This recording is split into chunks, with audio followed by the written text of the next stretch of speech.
Kalau Bu Chen ini nadanya tinggi, suka marah begitu, kalau saya lebih soft itu satu. Tapi meskipun begitu, saya juga terima kasih sama Bu Chen, karena itu adalah representatif kami gitu.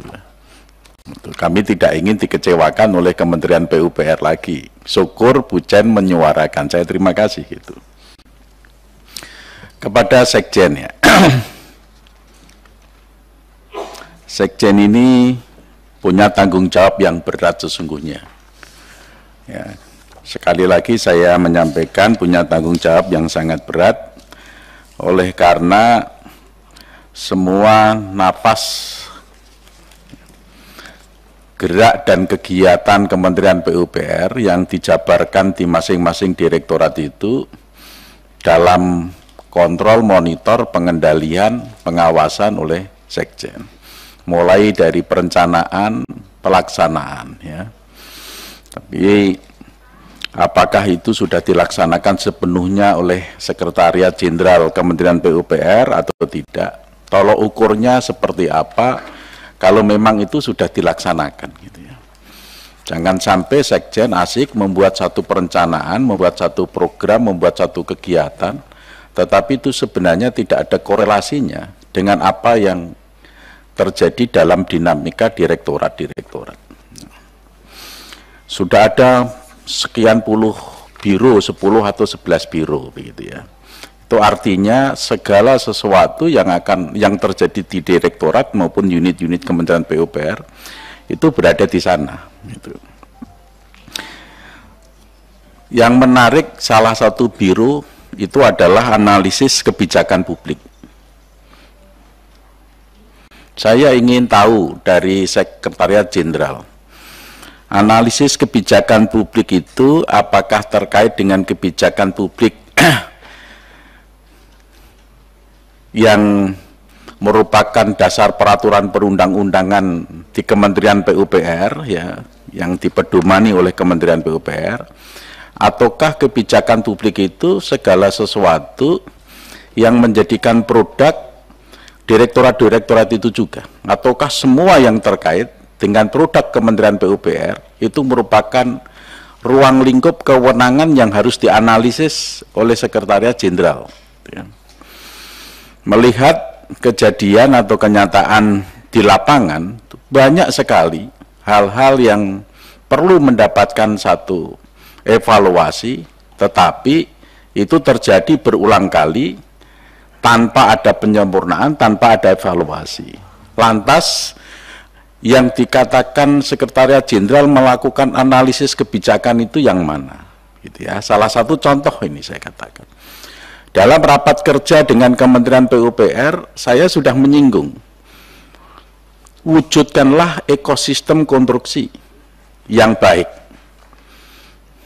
Ekosistem konstruksi, segala hal yang terkait dengan konstruksi, semua unsur yang terkait dengan pelaksanaan konstruksi, itu harus merasa happy, merasa baik dalam koridor peraturan perundang-undangan.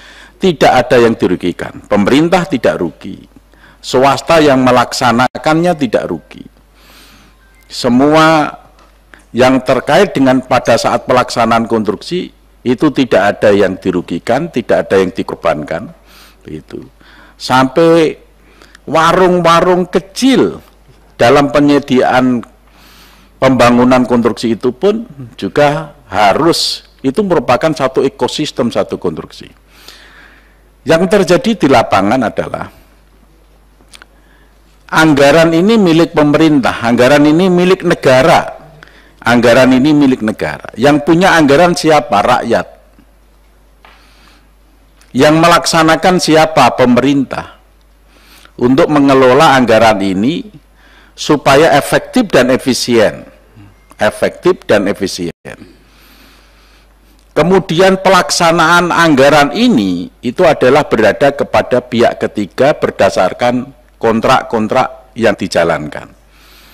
Kenyataan di lapangan, pelaksana di lapangan itu, kontraktor-kontraktor itu, ya, itu berjalan sendiri, berjalan secara happy, secara enjoy, seolah-olah ini memutus mata rantai antara pemerintah dengan kontraktor. Ya. Seolah-olah memutus mata rantai antara pemerintah dengan kontraktor. Dinamika segala sesuatu yang terjadi di sana, itu pemerintah kayaknya tidak melakukan apa-apa. Ini juga termasuk Pak Irjen ya, karena salah satu tugas pokok Pak Irjen tadi disampaikan pengawalan pembangunan infrastruktur. Ini esensial sekali. Pengawalan pembangunan infrastruktur itu berarti pengawalannya adalah secara melekat. Tadi disampaikan secara direktif, strategis maupun operasional. Berarti dalam tataran kebijakan, operasional maupun sampai teknis, itu istilah pengawalan. Bukan hanya sekedar pengawasan atau monitoring, tetapi pengawalan adalah pengawasan yang lebih ketat, dan produk daripada pengawalan ini yaitu terwujudnya ekosistem konstruksi yang sangat baik.